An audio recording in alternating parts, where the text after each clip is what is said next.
Back. This is Goku Sun DBZ, of course, and this is a new 10 games to check out list. This time, of course, I'm doing another list from the 5th console generation set of games. Try and make it a little bit more interesting mix up this time. First up, the number 10 of recommendations on this list is Mortal Kombat 4 for the PS1, which is personally, I feel, an underrated game in the franchise, but that's just me. I've always had a soft spot for Mortal Kombat 4, aka, or rather, slash Mortal Kombat Gold. Though I've always played usually the Gold version on the Dreamcast rather than the PS version. But I still like it nevertheless, since this was the first version I actually played. But on average, you can get this game, if you're looking for Black Label, then I recommend getting more towards, say, I'd say you're probably looking around the $20 range or so for one of these Black Labeled on average, in reasonable condition, that is. Next up, coming at number 9 of recommendations, of course, pretty much everyone knows this game. For the Nintendo 64, that is, of course, Star Fox 64, which is far superior to, of course, obviously the original Star Fox. But then again, there's a big leap from 16-bit to 64-bit. But with that said, it is definitely a good Unreal type shooter game, and I do highly recommend it to any N64 collector. You can get this game easily for under $20, and that's definitely a really good deal compared to some of the other really iconic N64 games out there. Coming in at number 8 is surprisingly a game I don't see many people talk about, so I definitely have to say, in my opinion, one of the most underrated fighting games, easily, and one of the more overlooked, unfortunately, fighting game franchises of the 2D fighting games. And I more specifically recommend, if you're going to get a version, of course, I recommend getting the Japanese import version for Saturn. And this is, if you're not quite sure, Samurai Shodown 4. And in my opinion, is definitely one of the best early weapon-based fighting games. Yeah, it's not 3D, but it's still an incredible game, and I do highly recommend you check this game out. If you've never played any of the Samurai Shodown games, do yourself a favor and just check it out, honestly. Check out a review here on YouTube. All I can say is, seriously, this game is worth your time looking into and collecting. It's a really fun game. Personally, it is maybe my favorite of the Samurai Shodown games. Now, personally, of the originals, I only actually own Samurai Shodown 1 and Samurai Shodown 4. But I highly recommend 4, just because a lot of the mechanics are better, and it definitely plays better on Saturn, in my opinion.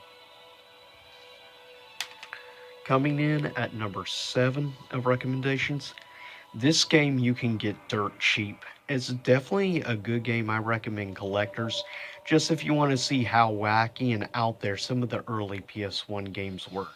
Warhawk is definitely one of those games.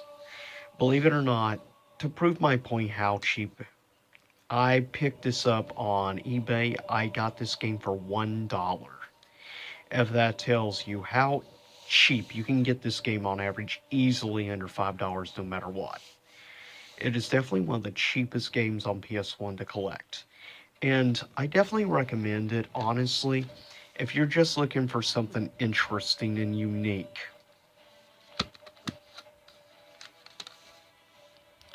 It is just a blast, and it's very interesting when you're flying towards like a pyramid and stuff, and then you have this weird like space version pyramid. You're trying to blast. It's just really weird and really fun, in all honesty. It's just a blast to play. And it has interesting, actual, like, real, like, the cutscenes are actually all in real time and stuff. They're not CG cutscenes, they're all rendered real people. So it's definitely kind of weird. But that was something you saw in the earlier days of disc-based games. But seriously, just get this game and see how nutty and out there this game is. It's just a lot of fun. At number 6 is, in my opinion, one of the best Star Wars games that was made. And definitely in this era, in the 5th generation, easily, in my opinion, easily in the top 3 best Star Wars games from the 5th generation. Star Wars Shadows of the Empire. This is actually what made me a Shadows of the Empire fan, made me actually bother to go out and get the graphic novel of Shadows of the Empire. If you want more reading, you can get the regular novel, but I recommend the graphic novel. It's actually, you can find it for a reasonable price on average. But seriously, pick up this game. You can get this game on average for probably $10 or so, around that region. So yeah, it's pretty cheap. And of N64 games, this is one of the cheaper ones that I consider a must-have for either a Star Wars fan or an N64 fan, or heck, both, as given I am both as well. But definitely a game I recommend highly. At 5 is a very unique game. Now, of course, I'm recommending, obviously, the 3DO version for the Panasonic 3DO. Dragon's Lair is very unique, that basically there's no real normal controlling in the game. You mainly just press arrows or certain buttons and stuff. It's mainly just, call it like an quick time event game. Basically, it was quick time events before quick time events really were a thing. Yeah, it's just a lot of fun, and it's great to see the creativity of the many different ways you can die. I mean, it's insane, the amount of creativity that went in this game. It's just a blast to play, in all honesty. And yes, I'm somewhat biased also for this, given that the one who animated this obviously was Don Bluth. That's another reason I highly recommend Dragon's Lair to anybody out there who wants to experience very unique games from this era of consoles. Personally, I think of regular home consoles, the 3U version may be one of the best versions, honestly. Now, some people would probably also argue with me, or the Sega Saturn version, which is okay but kind of pricey. The Sega CD version is a bit cheaper overall, but it's also, I feel, doesn't play as well as the 3DO version. Next, coming at number 4, is hands down probably the priciest of the recommendations on this list. And this is a Capcom, a classic fighter. It's called Rival Schools. It's definitely an awesome, really fun game, but just know that if you want to collect Rival Schools, you can expect to pay a pretty penny for it. Predominantly because Rival Schools is not an easy to come by fighting game, believe it or not. Surprisingly, if you look into rarity of a lot of fighting games, you will notice at least probably a quarter, if not a third of all of them are made by Capcom. That's how influential Capcom was on fighting games in general. But yeah, Rival Schools is a very unique game, to say the least. And I just love the overall artwork and everything in this game.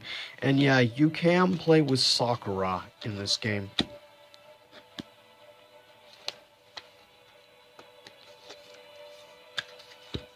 And yeah, it's actually a 2-disc fighting game.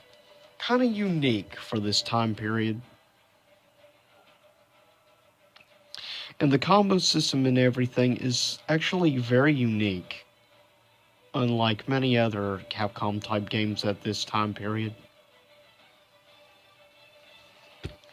But if you get a chance, check it out. Now, if you're wondering overall what the average price range can run on this, depending on condition, um, the average can run anywhere from maybe 60 to 100 on average. It just depends on the condition, whether it's also greatest hits, original black version. Just really depends. There's multiple factors to keep involved, especially with PS1 era. Coming at number 3 is, of course, Resident Evil 2. And, of course, now we have obviously, the Resident Evil 2 remake out. But to me, this is actually really an iconic cover art right here. And, of course, if you're not quite sure who that is William Birkin. Which you know if you played Resident Evil 2 or well, I'm not sure overall how different story-wise Resident Evil 2 Remake is to original Resident Evil 2. Of course, this is the original version, so it's not compatible with the joysticks on a dual shock analog controller. So you have to use the standard D-pad, unfortunately, which makes it a little bit harder to play. But if you grew up with the D-pad having to play it in the early days, it's not that hard overall.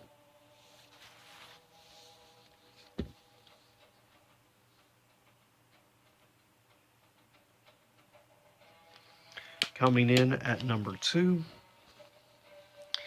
is, in my opinion, easily one of the greatest 2D fighting games ever made. Vampire Savior, also known as Darkstalkers 3. Though I recommend Vampire Savior, the Sega Saturn import version, just because it runs faster thanks to the 4 MB memory cartridge. It allows the game to process way faster, and there's virtually no load times. It's actually very impressive. And graphically, the game is just gorgeous looking.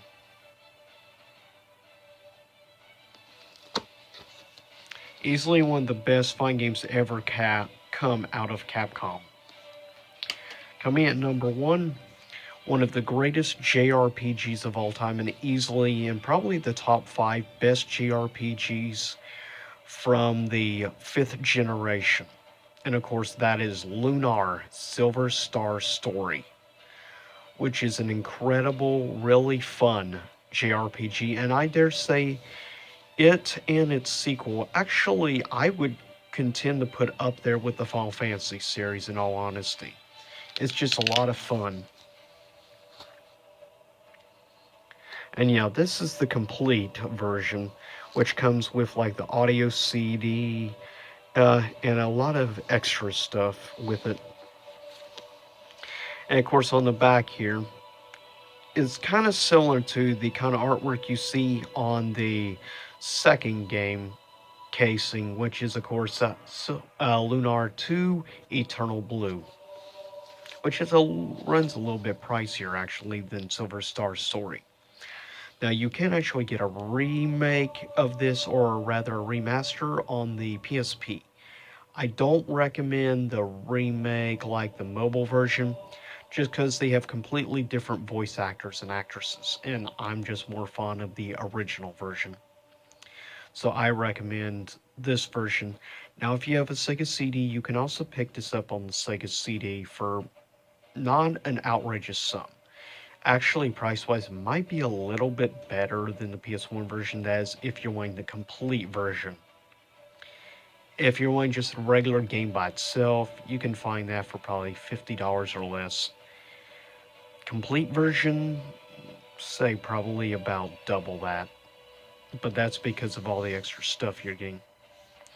But one specific things that stands out to me about these particular games is the fact I love the anime art style and the fact that all the cutscenes are anime. And that's just something that adds a little extra character to the game, in my opinion. But anyways, that is the last of this 10 list of recommendations for the 5th generation. But leave a comment, tell me if you've played any of these recommendations or own any of them. And if not, Seriously, check some of these out and let me know if you'd like me to do more in the future and what generations more specifically. But I'll see y'all next time. Same YouTube time, same YouTube channel.